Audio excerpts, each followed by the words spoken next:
नमस्कार, मैं हूं संजय शर्मा। आप देख रहे हैं 4 PM यूपी। यूपी में बड़ी सियासत गर्म है। योगी आदित्यनाथ मोदी और शाह से मिलने पहुंचे तो उसी दिन दिल्ली में केशव मौर्य और ब्रजेश पाठक मौजूद थे। क्या उत्तर प्रदेश में कोई बड़ा घटनाक्रम होने जा रहा है? मैंने अभय दुबे जी से पूछा। ट्रंप फालतू फालतू बोले जा रहे हैं और हमारे प्रधानमंत्री मौन हैं। खेल क्या है? आगे बढ़ता हूँ, अभय दुबे जी के पास आपके पास लेके चलता हूँ। उससे पहले खुशखबरी की बराबर में लोगो देख रहे हैं 4 PM फिल्म्स का है। इस पे आप शॉर्ट मूवी देख सकते हैं, घर बैठे फ्री में देख सकते हैं। तो इस चैनल को जाइए, सब्सक्राइब करिए। चलते हैं हम लोग अभय दुबे जी से बातचीत करने के लिए। 4 PM न्यूज नेटवर्क में बहुत बहुत स्वागत है अभय दुबे जी आपका। हम लोग पढ़ते थे, कॉमिक्स आती थी चाचा चौधरी की, संग में रहते थे साबू। चाचा चौधरी अपना दिमाग चलाते थे, साबू अपना लठ चलाते थे। दुनिया के एक नए साबू बन गए हैं ट्रंप। एक तरफ वो शांति का नोबेल पुरस्कार चाहते हैं, दूसरी तरफ देश में बाकी देशों के तेलों पर कब्जा करना चाहते हैं। वेनेजुएला के राष्ट्रपति को परिवार सहित बांध के ले गए। एक कहावत कही जाती है गांव में, बड़ी खराब सी कहावत है कि गरीब की जोरू सबकी भौजाई। ट्रंप जहां जिस देश में मना रहा है उस देश में गुंडागर्दी कर रहे हैं। उनको यूक्रेन सही लगता है लेकिन वेनेजुएला खराब लगता है। दुनिया में जहां चाहते हैं वो अपनी दादागिरी दिखाने में जुट जाते हैं। ये बात अलग है कि ईरान जैसा देश उनके पसीने ला देता है, झुकता नहीं है और फिर बाद में उन्हें खुद झुकना पड़ता है। अब नया राग अलापा है चाचा चौधरी ने। वो कह रहे हैं कि साहब मोदी मुझे खुश करना चाहते थे। कितनी खराब भाषा, जैसे कई मुजरे में आदमी बैठ के कह रहा हो कि वो नृत्य की मुझे खुश करना चाहती थी। भाई तुम कौन हो जैसे हमारा 140 करोड़ की आबादी वाला मुल्क का प्रधानमंत्री तुम्हें खुश करना चाहेगा? उसके संग खड़े हुए सांसद और चार सुर मिला के कह रहे हैं। लेकिन अभय जी, बड़ा सवाल यह है कि ट्रंप ये कह रहे हैं, लंबी लंबी डींगे हाँक रहे हैं, लेकिन ये सवाल अकेले प्रधानमंत्री का या भारतीय जनता पार्टी का नहीं है। ये 140 करोड़ की देश की आबादी की आन बान शान का है, साख का है। ट्रंप के इन बातों का माकूल जवाब क्यों नहीं दे रहे हमारे प्रधानमंत्री के? झूठ बोल रहे हो, हम तुम्हें क्यों खुश करेंगे? बंद कर देना चाहिए अमेरिका से कोई भी तेल खरीदना, रूस से खरीदना चाहिए। रूस हमारा पुराना दोस्त रहा है। ऐसी कौन सी नब्ज दबी हुई है? मैं नब्ज के बारे में ज्यादा कहूंगा तो मेरा ही चैनल ब्लॉक कर देंगे। मेरे 6-7-8 वीडियो के लिए भारत सरकार ने लिखा है यूट्यूब को ये हटा दो। वो सारे वीडियो यूट्यूब ने हटा दिए हैं। बहुत मुश्किल हो गई है उन वीडियो को देखने में, बड़ी मिर्ची लगी है। मंत्रालय मुझसे कह रहा है कि मुझसे मीटिंग कर रहा है। मैंने कहा आप इन वीडियो को मुझसे हटाने की क्यों कह रहे हैं? तो आपके ही पार्टी के एमपी ने कहा है। बजाय मुझसे पूछने के उस एमपी से पूछो कि चरित्रहनन की बातें क्यों कर रहा है, हमारी क्या गलती है? लेकिन भारत सरकार ने यूट्यूब को लेकर यूट्यूब ने हटा दिया। हम लोग खैर कोर्ट जा रहे हैं इस मामले में। इनसे निपटने का एक ही उपाय है, कोर्ट जाना। लेकिन मैं फिर वही सवाल कहूंगा कि कौन सी नस दबी हुई है? आपके प्रधानमंत्री क्यों नहीं कह रहे कि तुम झूठ बोल रहे हो? हम तुम्हें खुश कर ना खुश किया था ना खुश करेंगे। भारत के इतने बुरे दिन नहीं आए। इंदिरा गांधी की याद आती है, जब पाकिस्तान पे हमला हुआ था उन्होंने कहा कि हम 7वां भेड़ा भेज रहे हैं। इंदिरा गांधी का तुम 7वां 8वां नमक कोई भेड़ा भेज दो, हम युद्ध नहीं रोकेंगे। पाकिस्तान ने घुटने टिका दिए थे। इतना दृढ़ संकल्प, इतनी इच्छा शक्ति, इतना मजबूती मोदी जी क्यों नहीं दिखा पा रहे? कहाँ कमजोर पड़ जाते हैं? देखिए, आप कह रहे हैं कि भाई भारत की जनता अपनी आन बान शान की रक्षा कैसे करे। तो भारत की जनता के पास इसका क्या उपाय है? भारत की जनता ने अपनी आन बान शान की रक्षा करने के लिए तो चुने हुए प्रतिनिधि रख छोड़े हैं ना। भारत की जनता ने अपने वोटों से कुछ प्रतिनिधि चुने हैं जो कि राष्ट्रीय अंतर्राष्ट्रीय मंचों पर उसकी नुमाइंदगी करते हैं, सरकार चलाते हैं, फौजों को निर्देश देते हैं, फौजें उनके कहने पर चलती हैं। भारत की पूरी रक्षा व्यवस्था उनके हाथ में है, आंतरिक सुरक्षा उनके नाम हाथ में है, विदेश नीति उनके हाथ में है। सारी दुनिया में भारत के जो दूतावास हैं और हाई कमिश्नर, हाई कमीशंस हैं, वो सब उनके हाथ में है। ये इन सब लोगों की ड्यूटी है, इन सब लोगों की जिम्मेदारी है कि भारत की आन बान शान की रक्षा करें, भारत की जनता का सम्मान ऊंचा करें। तो अब आप दूसरा सवाल पूछेंगे कि भाई तो मोदी जी के हाथ में अगर ये है सारी जिम्मेदारी तो मोदी जी क्यों नहीं कर रहे? आपने इसका एक जवाब भी दिया कि आपने एक संकेत दिया है कि हो सकता है कि मोदी जी की कोई कल उनके ट्रंप के हाथ में दबी हो, कोई ना कोई ऐसी चीज है जो कि ट्रंप के नीचे मोदी जी की दबी हुई है और मोदी जी उसके मारे उनकी बात का ठीक से जवाब नहीं दे पा रहे हैं। मैंने भी इस बारे में सोचा है। जब ट्रंप ने भारत के अमेरिका होने वाले निर्यात के ऊपर 25% का टैरिफ लगाया और उसके बाद चूंकि भारत रूस से तेल खरीदता है इसलिए दंड स्वरूप 25% का टैरिफ और लगाया, यानी कुल मिलाकर हर अमेरिकी निर्यात को ट्रंप ने 50% महंगा कर दिया। जो ₹1 का निर्यात था वो ₹1.5 का उन्होंने कर दिया। तो अमेरिका में भारत का माल महंगा हो गया। भारत का माल महंगा कम होने से अमेरिकियों ने भारत से माल मंगाना कम कर दिया। उन्होंने कोई अपने दूसरे देश देखे, अमेरिकी व्यापारियों ने। तो जब ट्रंप इतना नुकसान पहुंचा चुके भारत को, तो हम लोगों ने विश्लेषण किया और कई अर्थशास्त्रियों ने विश्लेषण किया कि आखिरकार कि अगर भारत और अमेरिका के बीच का व्यापार ना के बराबर रह जाए इन्हीं ट्रंप के टैरिफों से, तो भारत की जीडीपी को कुल कितना नुकसान होगा। तो ये पता चला कि भारत के जीडीपी का केवल 0.5% या 0.25% ही इतना है जो अमेरिकी विदेश व्यापार, अमेरिका के साथ होने वाले विदेश व्यापार से बनता है। तो क्या उस 0.5% जीडीपी के लिए मोदी जी ट्रंप की ये ज्यादतियां बर्दाश्त कर रहे हैं? आपको क्या लगता है? क्या सिर्फ 0.5% जीडीपी के लिए पूरे देश की प्रतिष्ठा दांव पे लगाई जा सकती है?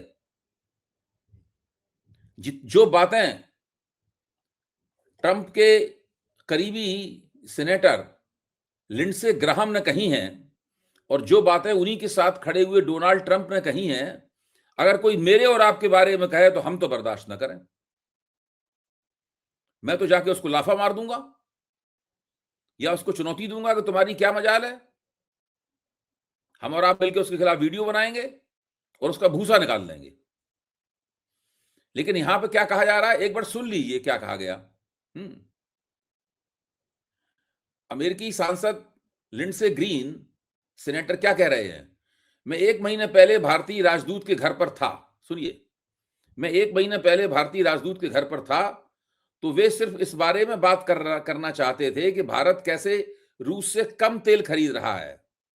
वे चाहते थे कि मैं राष्ट्रपति ट्रंप को ये बात बताऊं और सिफारिश करूं कि आप भारत को टैरिफ में कुछ छूट दे दी जाए।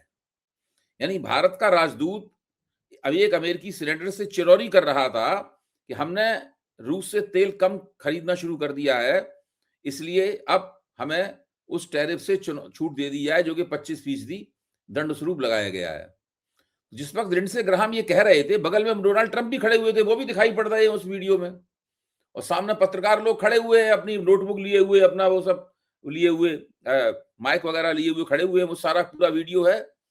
तो डोनाल्ड ट्रंप तुरंत हस्तक्षेप करते हुए कहते हैं कि भारत ने रूस से तेल खरीदना कम कर दिया है क्योंकि मोदी मुझे खुश करना चाहते हैं। भारत ने रूस से तेल खरीदना कम कर दिया है क्योंकि मोदी मुझे खुश करना चाहते हैं। वे जानते हैं कि मैं उनसे खुश नहीं हूं। वे जानते हैं कि मैं उनसे खुश नहीं हूं और मुझे खुश करना जरूरी है। अगर मेरी बात नहीं मानी गई तो मैं बहुत जल्दी टैरिफ और बढ़ा दूंगा जिससे उन्हें और नुकसान होगा। अब आप अंदाज लगाइए। फिर इसी डायलॉग में लिंडसे ग्राहम एक और बात कहते हैं। वो कहते हैं कि मुझे यकीन है कि अब भारत ने रूस से तेल कम खरीदना शुरू कर दिया है, इसलिए हो सकता है कि हम लोग जल्दी ही एक बिल पास करें वगैरह वगैरह, जिससे मतलब टैरिफ कम कर दें। इस प्रकार की बात करते हुए सुनाई पड़ते हैं। अच्छा, अब ये चीजें जो है जो सोशल मीडिया पे घूम रही हैं, भारत का विदेश मंत्रालय और भारत सरकार इसका नोटिस तक लेने के लिए तैयार नहीं है। वो मानती ही नहीं है कि ट्रंप ने ये कहा होगा। वो मानती ही नहीं है, विदेश मंत्रालय मानता ही नहीं है कि लिंडसे ग्राहम ने ये कहा होगा। लेकिन अमेरिकन मीडिया में तो चीज मौजूद है, वहां सामने सारे पत्रकार खड़े हुए हैं, इस चीज का तो प्रचार किया गया है, इसको प्रसारित किया गया है इसको। तो इसका मतलब है कि भारत की जो बेइज्जती होनी थी वो हो गई। नरेंद्र मोदी की जो बेइज्जती होनी थी वो हो गई। अब प्रश्न ये है कि इस बेइज्जती को फिर कोई सवाल घूम फिर के आ जाता है कि इस बेइज्जती को मोदी जी क्यों बर्दाश्त कर रहे हैं। वो 0.5% जीडीपी के कारण तो नहीं बर्दाश्त कर रहे हैं कि जीडीपी हमारा है ना कम हो जाए कहीं, इसलिए हम इसको बर्दाश्त कर लें। इसको बात कुछ और है। बात क्या है ये समझ में नहीं आती भाई। ट्रंप से नरेंद्र मोदी क्यों दबेंगे? अच्छा, अब आप इसकी कल्पना कीजिए कि नरेंद्र मोदी मान लीजिए पलट के एक फटकार लगाते हैं डोनाल्ड ट्रंप को, और ये कहते हुए फटकार लगाते हैं कि माय फ्रेंड डोनाल्ड ट्रंप, आप हमारे दोस्त हैं, बहुत अच्छी बात है, लेकिन आप आजकल जो बोल रहे हैं टीवी के ऊपर, जिस तरह की बातें कर रहे हैं वो ठीक नहीं है, ये आपको शोभा नहीं देता। इस तरह की कोई बात आपको करनी नहीं चाहिए। भारत एक संप्रभु और स्वतंत्र देश है, वो आपके अर्दम में आने वाला नहीं है। हम लोग किसी बात की परवाह नहीं करते, हमारे लिए राष्ट्रीय स्वाभिमान सबसे ऊपर है। और आप इस तरह की झूठ बातें बोलना शुरू कीजिए, इस तरह का झूठ बोलना बंद कीजिए, झूठा प्रचार करना बंद कर दीजिए। ये सब बातें मोदी जी पलट के बोल सकते हैं, तो उस स्थिति में ट्रंप क्या कर लेंगे भारत का, बताइए भाई। उन्होंने ज्यादा से ज्यादा 50% टैरिफ लगाने थे, लगा दिए, और उस पर 25 लगा देंगे, 75% कर देंगे। वहां तो वैसे ही भारत का माल ना के बराबर खरीदा जा रहा है, क्या कर देंगे। भारत अमेरिका से कोई बहुत ज्यादा बड़े पैमाने पर हथियार खरीदता नहीं है, खरीदता है लेकिन ऐसे हथियार नहीं है इसकी वजह से भारत का काम ना चले। भारत तो रूस, हथियारों के मामले में रूस पे ज्यादा निर्भर है। और जैसे ही ट्रंप नाखुश होते हैं भारत से, तो ही भारत उनके लगाए हुए प्रतिबंधों की परवाह करना बंद कर देगा, और रूस से जितने बड़े पैमाने पर तेल खरीद रहा था उतने बड़े पैमाने पर तेल खरीदने लगेगा। तो फिर मजबूरी क्या है, फिर क्यों मजबूरी है, फिर क्यों डर यही रहे तो हैं, मैं फिर भी क्यों सवाल डर? उठा रहा हूं कि इसकी जासूसी करनी पड़ेगी, थोड़ा पता लगाना पड़ेगा कि भाई मजबूरी क्या है। ये सही है। अब तक तो मोदी देखिए जी और अभी शाह क्या, साहब भी, अब तक देखिए मोदी और शाह ही आप एक बात जासूसी समझिए, करते थे। एक बात अबे समझिए जी, कि पिछले 2 साल अबे में जी, अबे जी, एक मिनट एक मिनट। जी मेरा जी बड़ा महत्वपूर्ण बात यह है कि अब तक मोदी जी और शाह साहब ही जासूसी करने में माहिर माने जाते हैं, तब आप भी जासूसी करेंगे? करनी पड़ेगी ना। जो सवाल समझ में नहीं आ रहा उसके तथ्यों को कैसे पता लगाएं। सरकार तो देगी नहीं वही पता। मोदी की नहीं कहेंगे भाई इस वजह से हम नहीं कर रहे, ट्रंप भी नहीं कहेंगे इस वजह से नहीं हो रहा है, तो क्या बात है भाई। आप ये देखिए कि पिछले 2 साल में भारत ने 10 से 15 अरब रुपए की बचत की है, 15 अरब डॉलर की बचत की है, क्योंकि वो रूस से तेल खरीद रहा था। 2022-23 में रूस ने भारत को करीब 15% के आसपास डिस्काउंट दिया। उसके अगले साल 23-24 में भारत को उसने और डिस्काउंट दिया। इसकी वजह से भारत को इतनी ज्यादा बचत हुई। रूसी तेल की दूसरी बात यह होती है कि वो हैवी क्रूड की श्रेणी में आता है, भारी क्रूड की श्रेणी में आता है। और भारत की जो रिफाइनरियां हैं, भारत के जो शोध यंत्र हैं, वो उस जब रूस से लिए हुए हैवी क्रूड को शोधित करते हैं, उसको शुद्ध करते हैं, तो उससे बड़े पैमाने पर डीजल पैदा होता है उससे। जबकि अमेरिकी तेल जो है वो लाइट क्रूड की श्रेणी में आता है। भारत जब उसको शोधित करेगा तो उसमें बड़े पैमाने पर गैस और नेफ्ता पैदा होगा, उससे डीजल नहीं पैदा होगा उससे। आप समझ रहे हैं ना। और दूसरे, भारत की जो टेक्नोलॉजी है और भारत की जो रिफाइनरीज हैं, उसमें भारी तेल को प्रोसेस करने की काबिलियत ज्यादा है। इसी तरह वेनेजुएला में जो तेल जो भारत लेता था, उसमें भी वही उसी तरह का तेल है, ऐसा रूस का तेल है। यहां तक कि अरब देशों का तेल भी उसी किस्म का है। अब इसमें क्या है कि इसके हर चीज के दूरगामी प्रभाव होते हैं। जैसे कि मान लीजिए रूस से भारत ने इस बार कम तेल लिया अमेरिकी दबाव में। अमेरिका से अभी तेल लेना इसलिए शुरू नहीं हुआ कि भारत जानता है अमेरिका का तेल महंगा है और उसकी क्वालिटी अलग है, उसको करने के लिए नई रिफाइनरियां बनाने पड़ेंगी, उसमें अरबों डॉलर का खर्चा आएगा। तो भारत की निर्भरता तेल लेने के मामले में सऊदी अरब पे, संयुक्त अरब अमीरात पे, इन पे ज्यादा बढ़ गई। तो उन्होंने ज्यादा तेल सप्लाई करना शुरू किया। ज्यादा तेल सप्लाई करेंगे तो वो ज्यादा पैसा मांगेंगे मार्केट में। तेल की ज्यादा तेल सप्लाई करेंगे, तेल की कमी होगी, तेल के दाम और बढ़ेंगे। तो हर तरह से वेनेजुएला पे आक्रमण हुआ तो तेल के दाम बढ़ेंगे। रूस से आपने तेल नहीं खरीदा तो तेल के दाम बढ़ेंगे। ज्यादा तेल आपने अरब देशों से खरीदा तो तेल के दाम बढ़ेंगे। हर हालत में तेल के दाम बढ़ेंगे अगर मौजूदा ऑयल इकोनॉमी को डिस्टर्ब किया गया। और हर हालत में जब तेल के दाम बढ़ेंगे तो उसका कास्केडिंग इफेक्ट होगा। जैसे ठीक फव्वारा बात है। होता है ना, कास्केड हुआ, हाँ उसका हाँ, इफेक्ट इन होगा, हर सब, चीज पे उसका असर होगा। बिल्कुल ठीक है, बिल्कुल ठीक बात है। ये अमेरिका और भारत के रिश्ते टिपिकल बात कर रहे हैं, लेकिन कुछ देश की राजनीति की बात भी कर लूं। उत्तराखंड उबल रहा है। ऐसा लग रहा है मोदी और शाह को याद ही नहीं है कि एक हारे हुए विधायक को मुख्यमंत्री बनाने का परिणाम कितना खतरनाक होता जा रहा है। भारतीय जनता पार्टी के मंडल अध्यक्ष रो रो के गाली दे रही है पार्टी को, कह रही तू ऐसी पार्टी पर। लोग हंसियां लेके निकल पड़े कि आओ हम तुम्हें बताते हैं कि सर्विस कैसे दी जाती है। मुझे लगता है कि मैंने बहुत सालों से महिलाओं का इतना गुस्सा नहीं देखा। सबको लग रहा है कि मानो हमारी बेटी के साथ ये सब कुछ हो गया। इतनी बीभत्स घटना हो गई, हजारों लोग सड़कों पर हैं और उत्तराखंड के मुख्यमंत्री को लगता है कि उन्होंने 1000 करोड़ रुपए मीडिया को बांट दिए तो मीडिया बोलेगा ही नहीं। और वाकई में मीडिया घटना को बड़ा छुपा के, बड़ा दबा के, बड़ा लो प्रोफाइल ये शो कर रहा है कि जिससे ये खबर ना आए। लेकिन अभी जी बड़ा सवाल ये है कि अगर इस तरह की खबरें दबाई जाएंगी, इस तरह की खबरें छुपाई जाएंगी, तो क्या लगता है सोशल मीडिया के जमाने में ये खबर छुप जाएगी, दब जाएगी? देखिए, कोई ना कुछ कोई बात तो ऐसी होगी जो सामने आएगी और फिर वो बहुत खतरनाक होगी। आखिर उत्तराखंड में ये जो हो रहा है उससे ये आंखें बंद करके क्यों बैठे हुए, क्या लगता है आपको? और परिणाम क्या होंगे? ये आंदोलन बड़ा आंदोलन बढ़ जाएगा, पूर्वोत्तर राज्य अलग भड़क रहे हैं, उत्तराखंड में आंधी अलग चल रही है, ये सब चीजें क्या बता रही है? देखिए, कुछ खबरें ऐसी होती हैं जो दबाई नहीं दबती हैं। कुछ जनसंतोष ऐसे होते हैं जो इस बात पर निर्भर नहीं होते हैं कि टीवी पे उन्हें दिखाया जा रहा है या नहीं दिखाया जा रहा है। ये ठीक है, मोदी जी का गोदी गोदी मीडिया जो है ये चुन सकता है कि हम फलानी खबर दिखाएँगे, फलानी खबर नहीं दिखाएँगे। वो चुन सकता है। और सोशल मीडिया की पहुँच जो है वो उतनी नहीं है जितनी कि गोदी मीडिया की पहुँच है। लेकिन उत्तराखंड में जो अंकिता भंडारी की हत्या हुई और उसमें जो लोग फँसे हुए हैं, बीजेपी के बड़े नेता फँसे हुए हैं उसके अंदर और उन सबको बचाने की कोशिश हो रही है।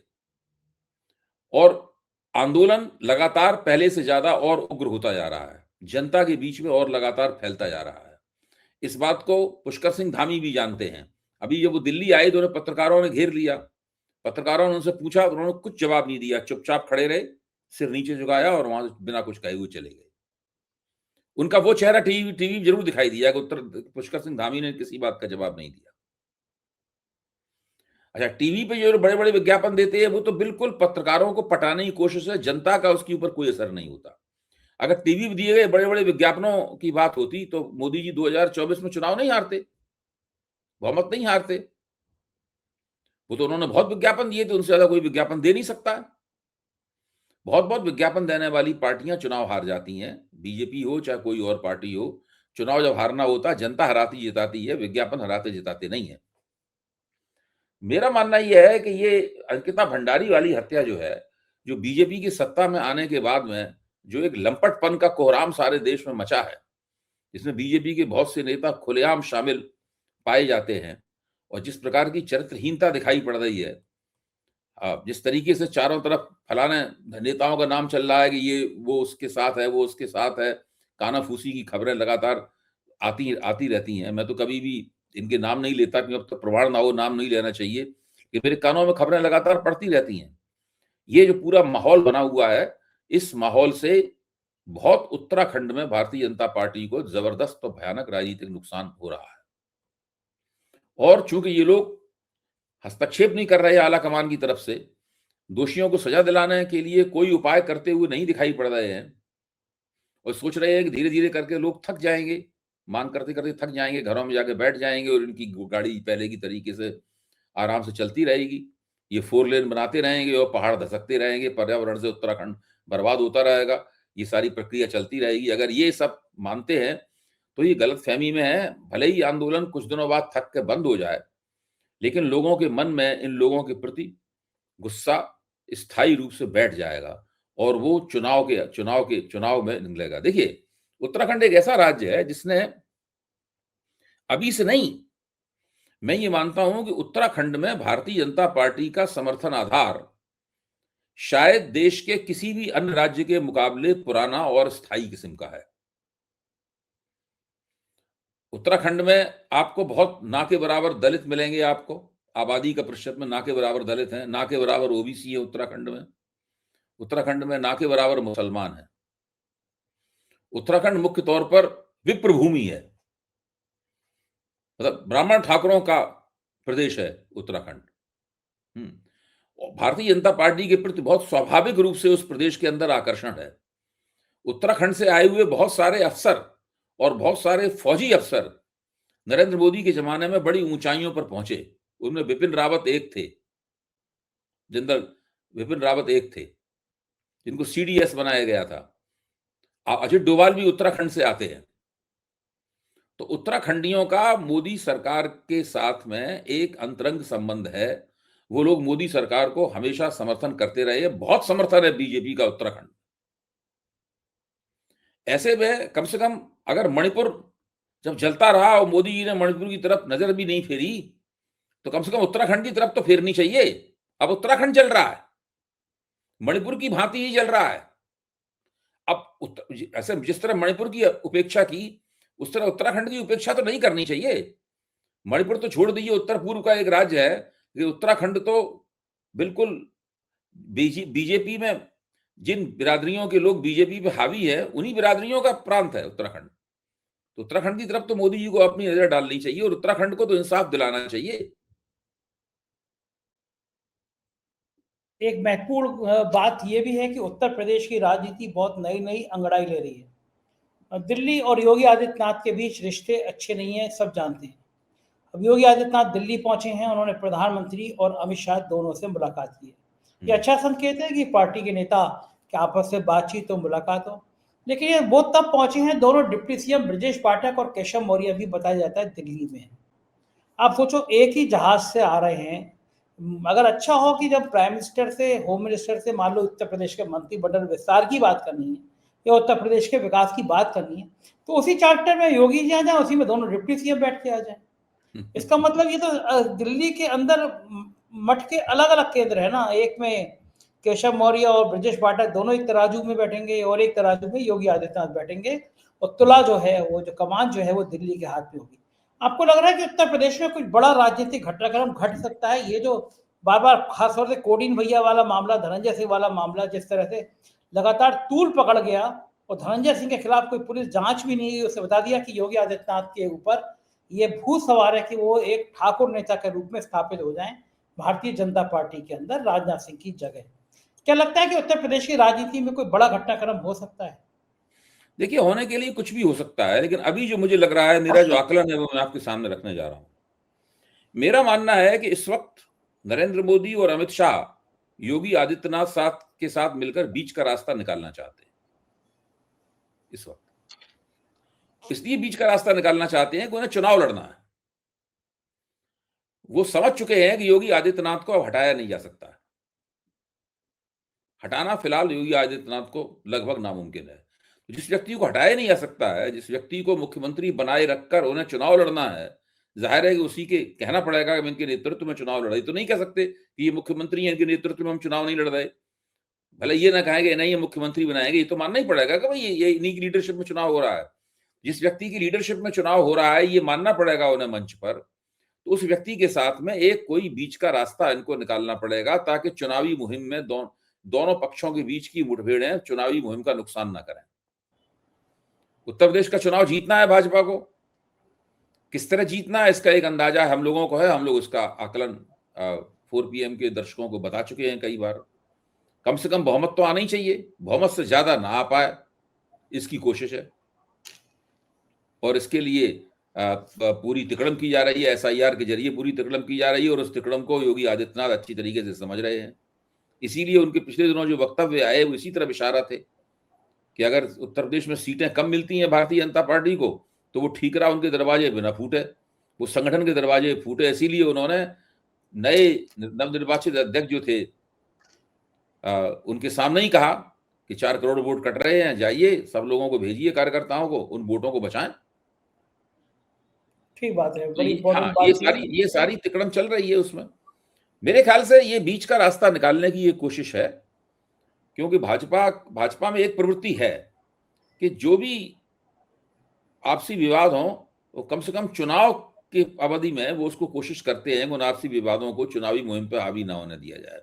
वो लोकसभा चुनाव में देख चुके हैं, वो आपसी विवादों को नहीं रोक पाए, वो चुनावी मुहिम पे हावी हुए, और लोकसभा चुनाव में इन लोगों का बड़ा उसकी वजह से नुकसान हुआ। अगर विधानसभा में भी उसी तरह का नुकसान होता है तो ये हार जाएंगे चुनाव। ठीक बात है, बिल्कुल सही बात है। राजनीति इसी मोड़ पे आ सकती हुई दिखाई दे रही है। बहुत बहुत शुक्रिया अभय जी, आपने इतनी बातचीत की, धन्यवाद। ये तो अभय जी पूरी बातचीत आपने सुनी, कैसी लगी बातचीत बताएगा जरूर। शुक्रिया, थैंक यू।